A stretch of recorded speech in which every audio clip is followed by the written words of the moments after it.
Greetings and salutations, and welcome back to our Europa Universalis 4 game, playing as Delhi.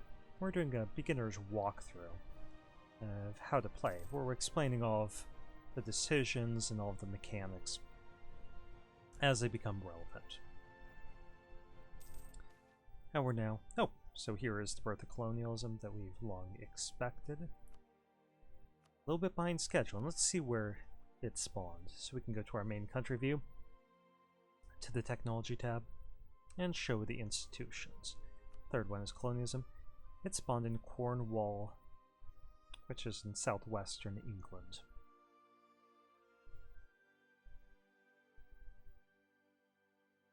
So it's not naturally growing in our provinces at all. And as far as I can tell, I don't see anywhere that's growing in the Ottomans either. But we can encourage it to grow in one of our provinces. Thinking that something like right here, possibly this land. Do it here, make our emirs a little happier and more influential. Particularly because we're using military points at the beginning. I would like to get caught up in administrative power, so for the moment we're just developing with military points.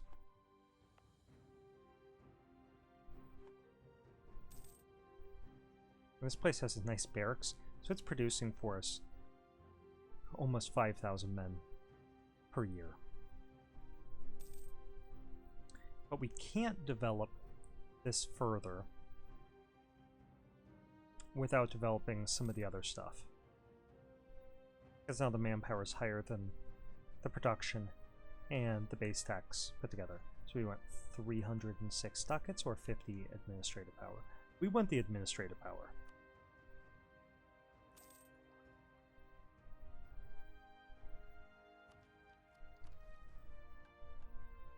And we just need the Mahakashal to be cored.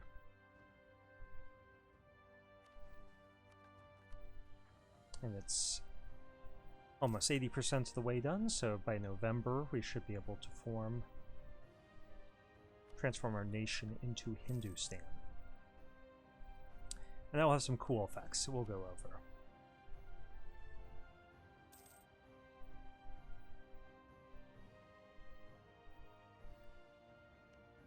Let's see, could we make the Ottomans like us more? We could. So let's dedicate an advisor or a diplomat to improving relations.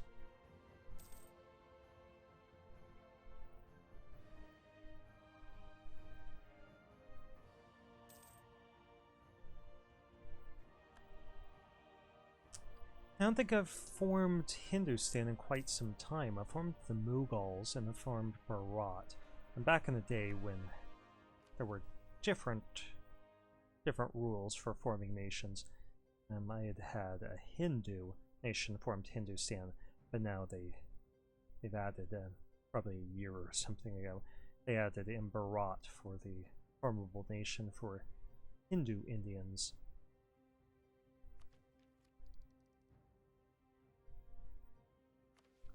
Okay, let's do this. So we will change our nation, get 10 prestige. Okay, now we have a different flag. It's a Muslim flag. Green color of Islam, crescent, star of Islam. And when we went up in government rank, we became an empire. So that allowed us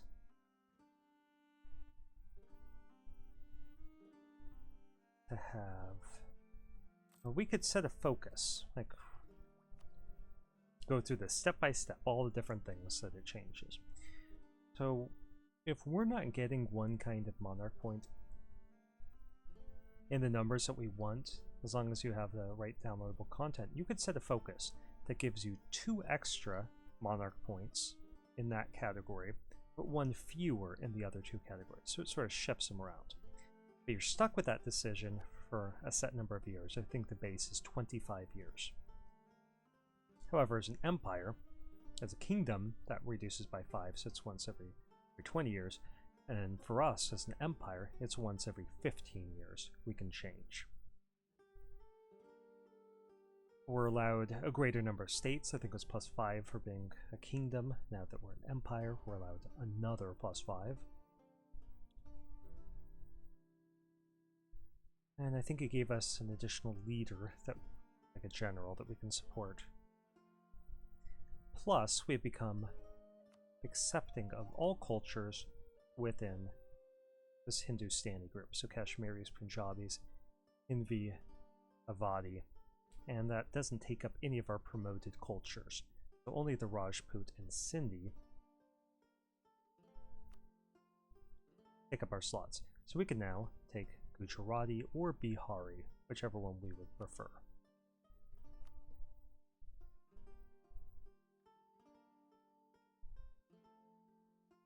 And I think...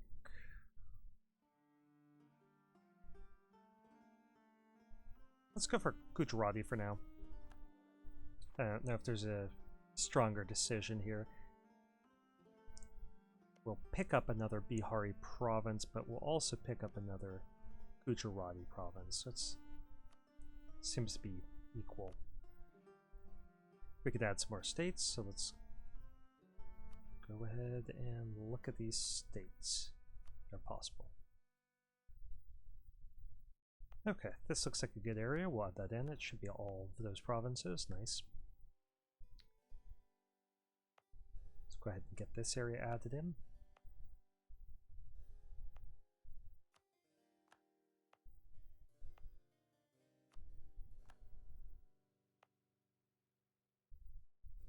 And once we've annexed Jharkhand, this will be more rational to have that as a state. So we don't yet have this area as a state, but the rest of our territory is in state level.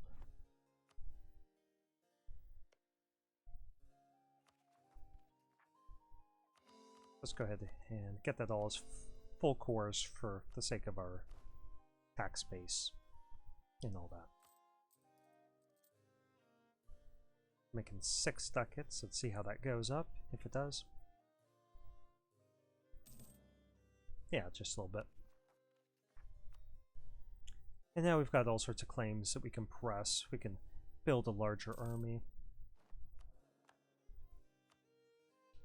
So could we afford to get the best guy possible? We can, so we're going to do that.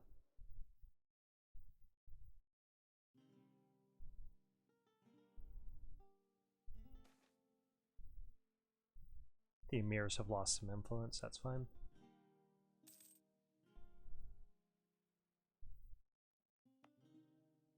Sirhind is the one that we're developing, so need to keep an eye on that.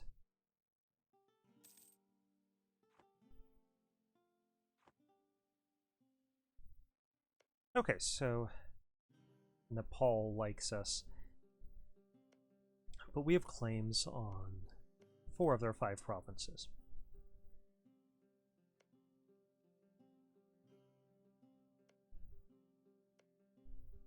We got claims in Gujarat, so I think they're our next target. Bengal has finally embraced the Renaissance.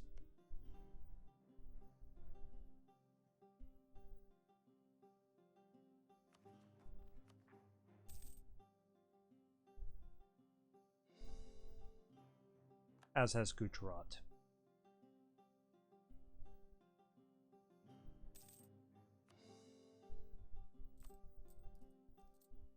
Not making much money because we're spending most of our cash on paying for this guy, but he's really good at his job, so I think that's a perfectly fine deal.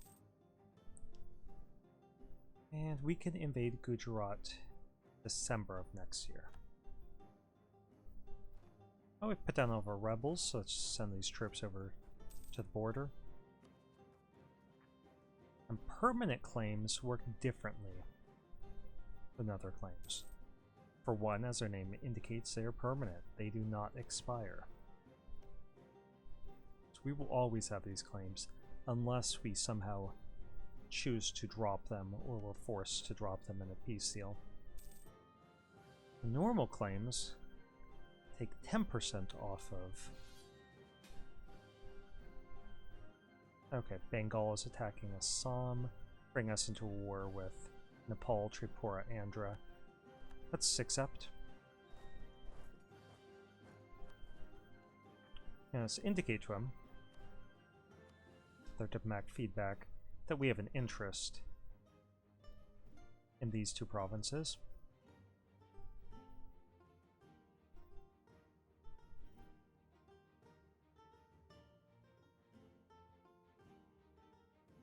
And this is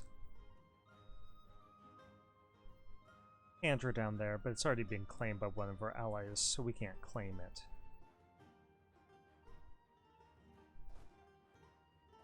And that's unfortunate.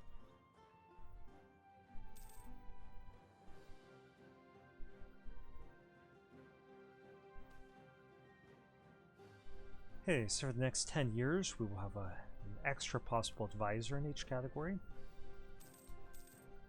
So that's nice. And let's develop a little bit further here. So we're 30% of the way towards having colonialism in a single province, and that would spread from there.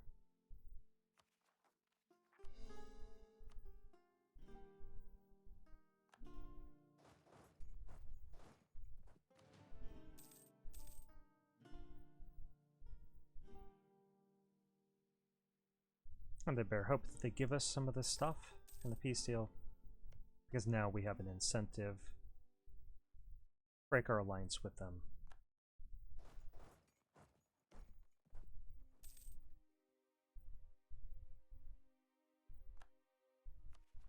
Okay, we're going to hold a new diet. I'm going to do that and get some more military power. I could have got manpower instead. And there's some good arguments for doing that, certainly. Mao was attacking the Manis to finish them off. No surprises there.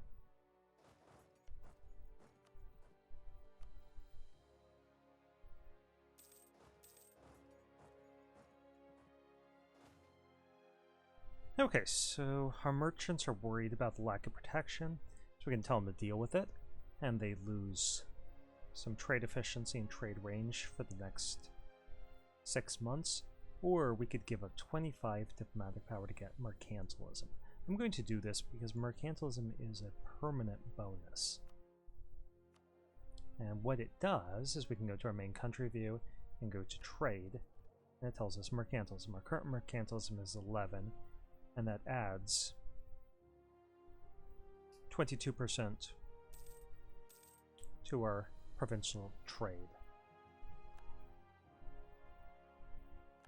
So for every point of mercantilism for the provinces that you own, they will be producing 2% more trade power. So you'll get more trade money. Okay, since we have low corruption, our merchants are trusted, and we get more trade power. And this is global, so it's provinces we own. And any merchants that we have working somewhere else, any trade fleets that we have outside of our territory, they get the bonus too for the next 10 years. So that's nice.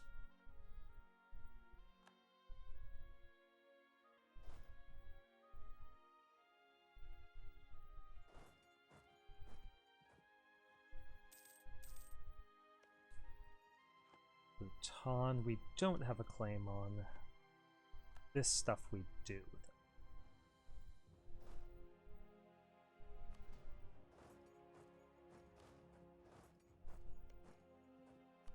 I don't know what Guj wants.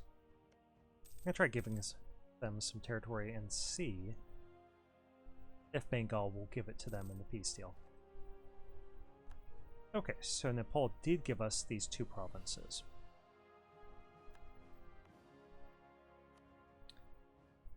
So unlike those claims that we're getting from fabricating claims that reduce 10% from the cost, you can see here have a claim minus 25%. So our permanent claims make conquering India much faster and cheaper.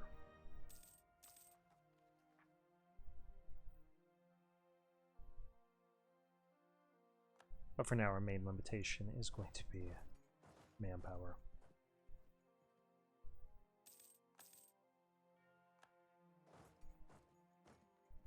But we're being frenemies. We are not giving up much of this territory.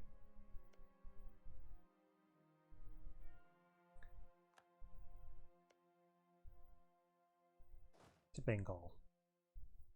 Our royal marriage expired with them, but we're not going to renew it. They've outlived their usefulness to us. They don't know that, but they're going to figure it out soon. And we're just going to cash in all of our favors for trust.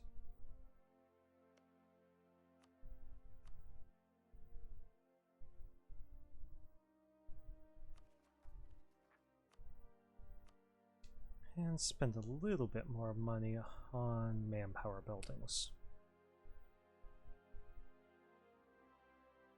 This one produces 427 extra men per year, so that's probably the best deal that I see. There's Afghan separatists. There could be an independent Afghanistan right next to us, which we will promptly invade, of course.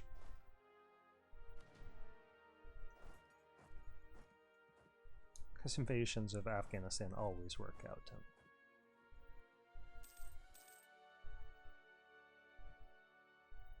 At this point, we could just hire a mercenary army to invade them if we really wanted to.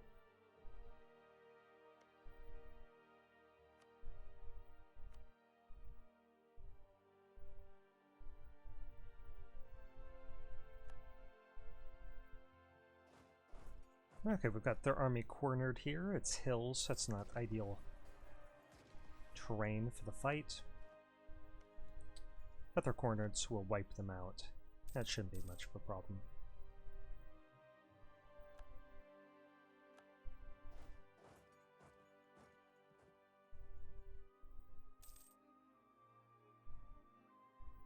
So there's a jerk move of us that we're not transferring any of this territory over to Bengal. So they'll get like one province out of this war after they already gave us two. We might get some stuff out of Andhra.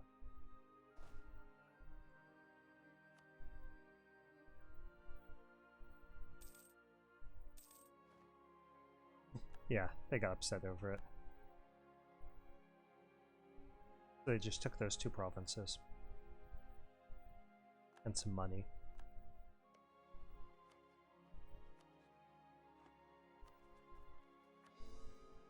But what did they expect? They were invading a country that we want to conquer because it's got permanent claims.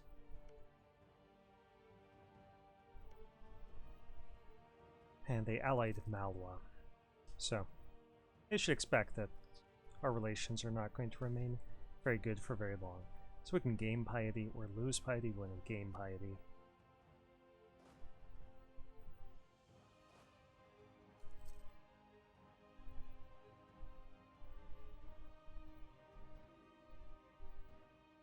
Royal marriage, we are going to decline that offer. We're done with that alliance. We haven't canceled it quite yet.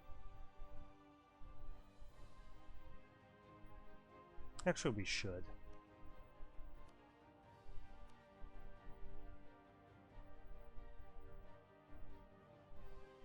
We're going to dissolve it. They won't like it.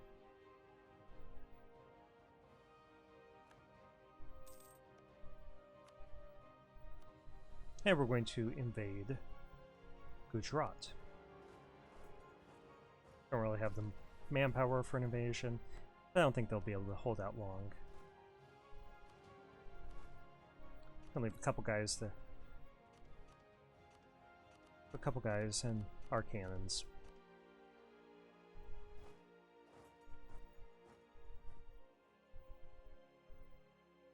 And we're going to pull out our fleet to blockade their port.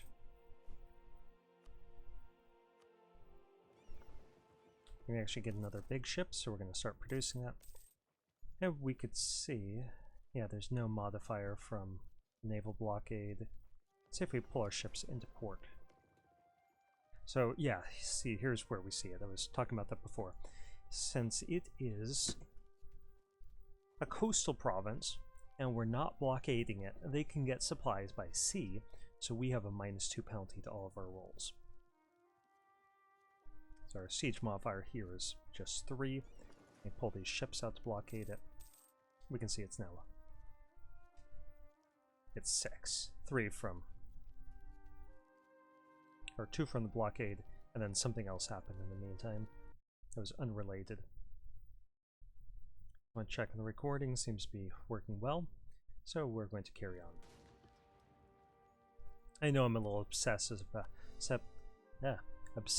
about checking that, but I've had a video where I muted something and then hit unmute, but it didn't actually unmute. So I was talking and the video wasn't picking up any of it. Okay, so we could lose 50 administrative power or make geared pick up a little bit of autonomy. It's just one province, so I don't care about geared as much.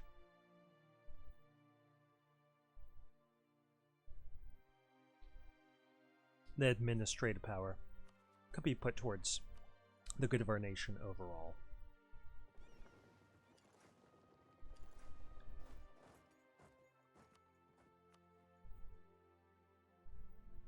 A couple nations will get upset here.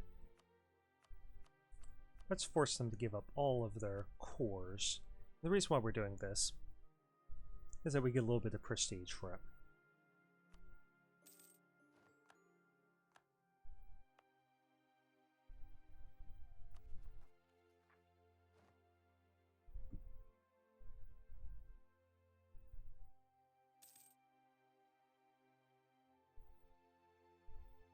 See how easy it's going to be to try vassalizing them.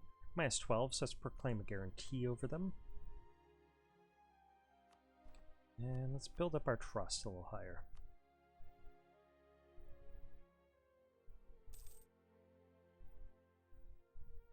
Afghan separatists have entered a row. It's not altogether unexpected. Slightly annoying, but not unexpected. And when we ask Baluchistan for some of their trade power, we'll just take half.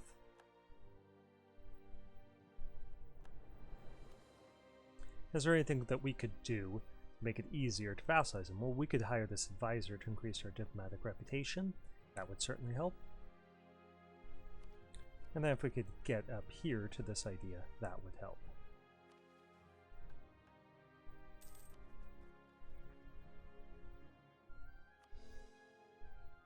Otherwise, coring our provinces, because remember, overextension reduces diplomatic reputation.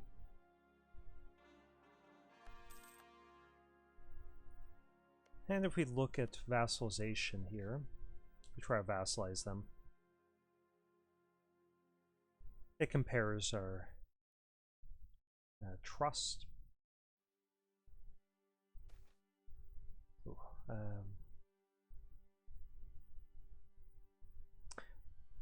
So there's a border friction between us and BJ. We could have our relations hurt a little as a consequence. We could lose diplomatic power, or we could give up 5 prestige and our claim on one of their provinces. We are not going to give up our claim, because that's one of the ways that we could lose a permanent claim. I'm not going to do it. Let's let our relations suffer a little bit. We've got a lazy diplomat not doing anything. Now his job is to repair the damage that diplomatic crisis caused. Oh, brother died. Now we have a decision to get more missionary strength and piety. Yeah, we'll do that. We like our piety. Royal marriage offer from the Ottomans. We'll accept that.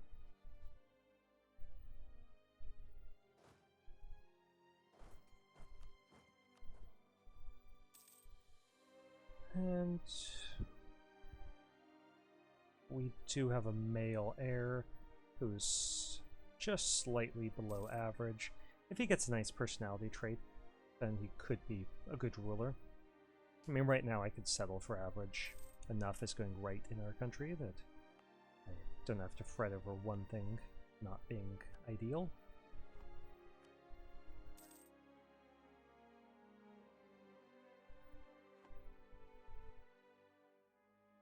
And when can we invade Bengal or Malwa?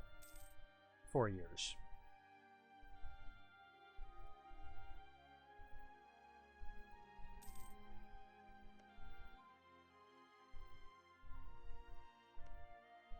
We do have claims on Ceylon, but they're really far away. That's not necessarily a problem.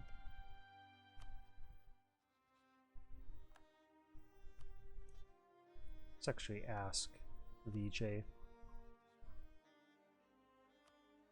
for military access to their country.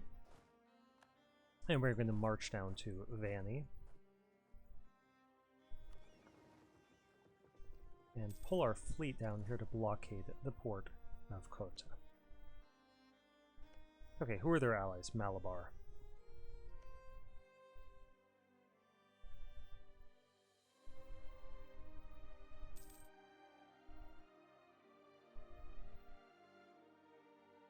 Let's march this army south to deal with Malabar then.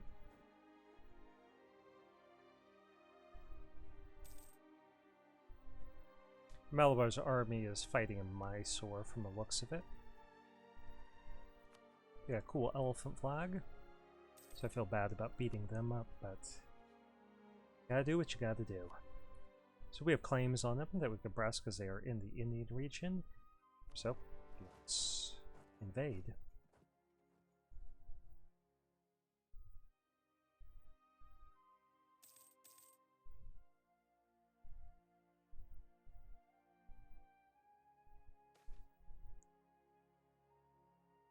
Okay, so there's a conflict between our ulama and our dhimmi. We have to take a side. Let's side with our dhimmi. Because we could just give some money to our ulama to make them happy.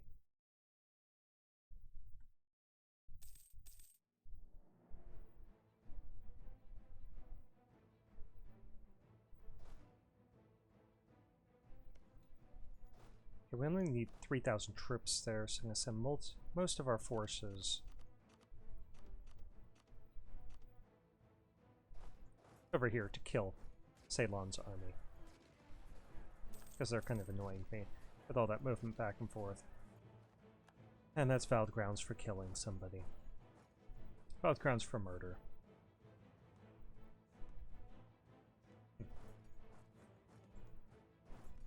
Malabar not joined in? They did not.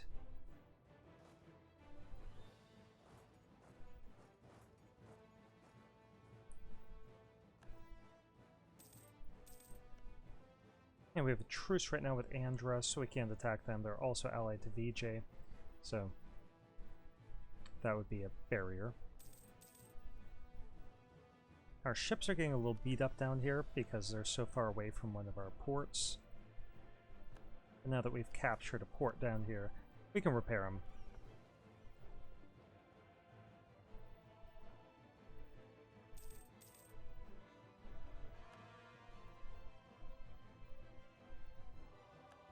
We have full occupation. Take the country, it's very little aggressive expansion, and we haven't been really angering anyone in southern India.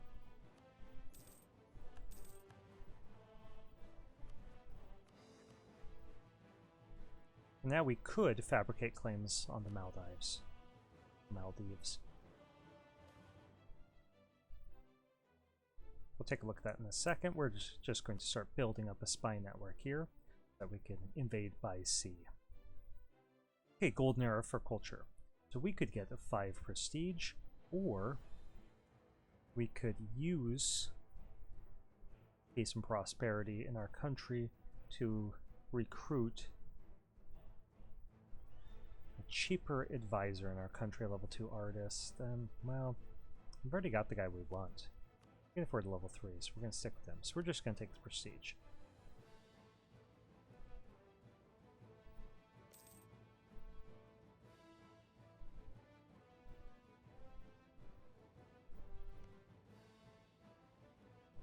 Okay, so Afghanistan did not become independent. Andhra is attacking Badmanis. And we have some cash that we can spend on manpower buildings.